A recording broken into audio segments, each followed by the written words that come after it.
Of course they were, and I think, yes, they were more innocent times. I don't think people were carrying knives and things like they are now. There was the odd occasion where someone would get glass. I mean, I remember the carousel being, the door team at the carousel was run by a local family, if you like.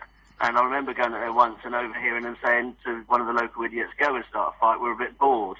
You know, and they used to sort of be more of a menace than the people themselves. But I think in this day and age with the SIA and, you know, the security industry being such a watchdog, I mean, the doormen are so much more professional in that now that I think they manage to oversee the situation so that they actually see the fights or the situations developing before they actually turn into fights. Nigel, just before we go to our next caller, and if you get the ringing tone, hang on, we'll get to you.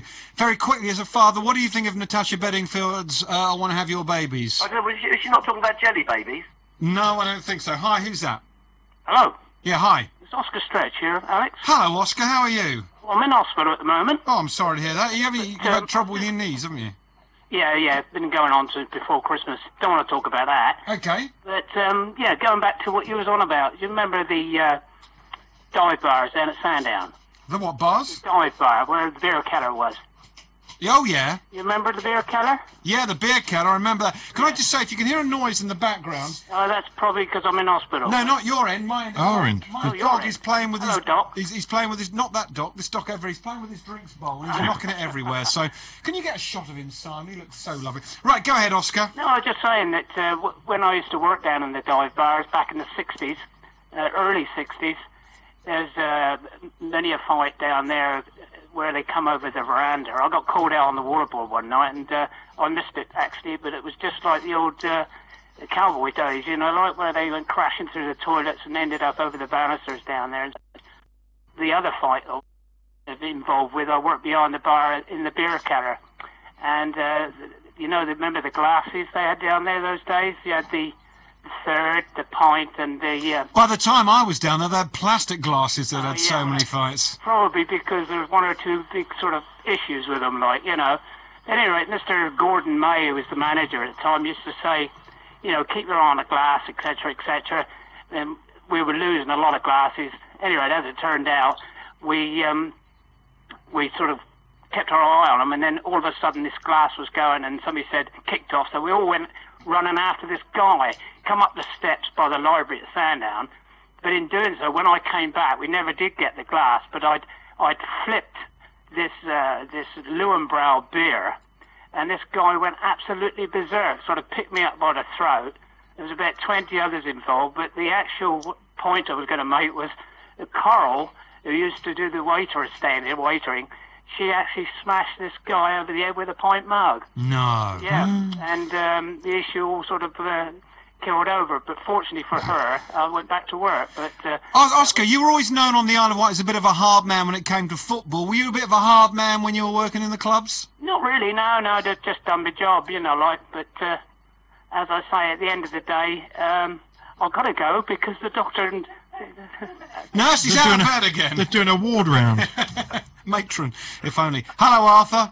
It's all right, Alex. I've just got this vision of him sitting there like Charles Hawtrey in the bed and Hattie Jake's piling on top of him, you know, dressed as... With Kenneth Williams and Sid James watching. Yeah. Look, you jogged my memory there, because I wasn't going to phone into you, baby. You jogged my memory about the gorilla costume. The bloke in the gorilla costume, I was always that guy in the gorilla costume. Why? Because you know, you set off, and as soon as you get to the party, you're too hot, and you've got to take it off, and you're dancing around in your underpants and t-shirt. I know, and I tell you what, talk about stretching the reasons to wear it. No wonder your first wife left you.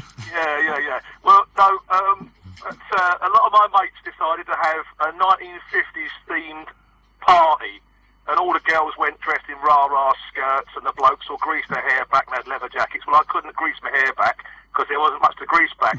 So I thought, well, I could go as the original King Kong film. So I got this gorilla suit, and it was a monster one, actually, because it fitted me, believe it or not. But the point about it is, driving to the party, I was stopped because I had the mask on, you see, and the police told me that I couldn't drive because I was covering my face, and I might not be in full control of the car because my vision could be impaired by wearing a gorilla mask. Yeah. Right?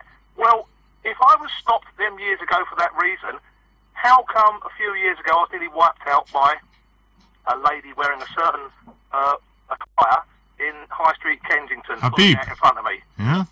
Was it a jilbab? Yeah, but you weren't wearing that gorilla suit for religious reasons, Arthur. What a complete plonker. What kind of nutcase drives to a fancy dress party dressed as a gorilla Two with eye a holes. blinking head on? Well, I mean, why not? I mean, if you're going to go, I just thought it'd be a hoop to drive down the road as a gorilla. You know. All right, thank you very much, Arthur. What about the guy you see on holiday? Hi, who's this? Hello? Yeah, hi, who's that? Hello, I was just phoning up. A mate just a minute ago phoned up, I think it was a couple of mates before, phoned up and said that the bouncers at clubs nowadays were more professional. Very professional. Right, listen, before you go any further, don't come on and name clubs where you've been beaten up by the doorman, because I just have to dump the call, right? Yeah, I'll do that. All right, so what... No, I mean, I'm a youngster myself. I mean, I'm only 20 years old, but I've gone out to clubs and stuff like that, and the bouncers have unnecessarily thrown me out loads of times. I've seen it happen to loads of people. You still think it happens? Oh, yeah, definitely. I know it does. All right, but thank you very much for giving us a call. Cheers. What about the guy when you go on holiday and he's got a gorilla in a cage, but it's the same bloke? Have you seen that? Oh, yeah. He's got the dummy behind him. Oh, no!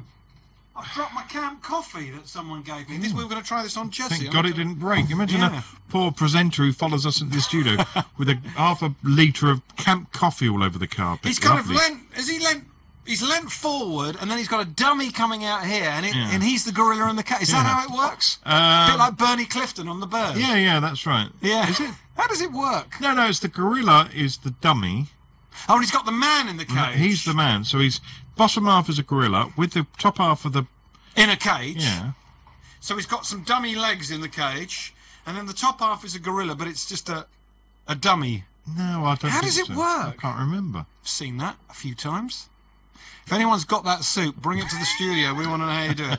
Now, look, Doc, so you don't remember any of these good old punches? You don't No, remember getting the of course local and the bar. The guy behind the bar's got a baseball bat. If ever there was a sniff of trouble, I would leave the scene immediately. I was never one for hanging about with blokes fighting or in a pub. Yeah, If but there was I'm just talking you about could always sense watching. the atmosphere. You Yeah. get going before it kicked off. I can remember working in the clubs and the doorman would come up to me and say, please, no madness tonight, no scar. As soon as they have bad manners, They're they'll off. be- It they'll all be- kicks off. Yeah. I'm a lover, not a fighter. Hi, who's this? Hello, mate. Keith. Have It's Keith. you been bound and gagged? Yes. He's been kidnapped. The Joker's got one of those in Sandown. The gorilla thing The gorilla thing. with the gamekeeper. Can you get it and come up and wear it for us? No, I'm too short for it. I'm like the dog. I think he's already wearing it. I could fit in the actual thing without the legs. Ring us back when you've taken that gorilla head off. Well, hands free. Oh, forget that. yeah. Pull in and pick the phone up properly. Anyway, look, we've got to go. For a minute, I thought maybe he was in a hospital bed, but this time he was under the covers. We always say if it's a bad idea, it's a Tookie Williams idea. That came from our friend Foxy. One day wanted to talk about the notorious killer, Tookie Williams, who was on death row, and we didn't get any calls. So bad ideas are now called Tookie ideas. All three of those ideas were mine. You didn't bring anything to the party. I thought they were all Tookies. I wanted to talk about the thousands of Poles now living in Llanelli, because I thought that would be quite interesting. There's some comedy in there. And I wanted to talk about the how you'd like to be remembered. I thought that would be a good phone. Like Anna Rapin.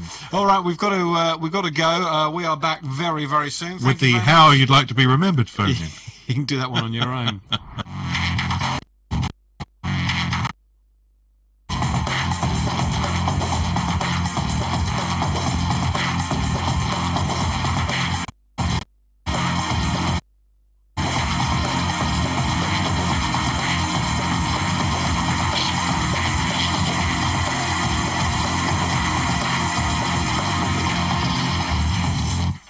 It staggered along, that phone. I'm sorry, but that was shocking. Yeah, but you sat there reading the paper, putting I nothing couldn't, into it. I couldn't get into that phone in. I just couldn't. I'm sorry. I'm an artist.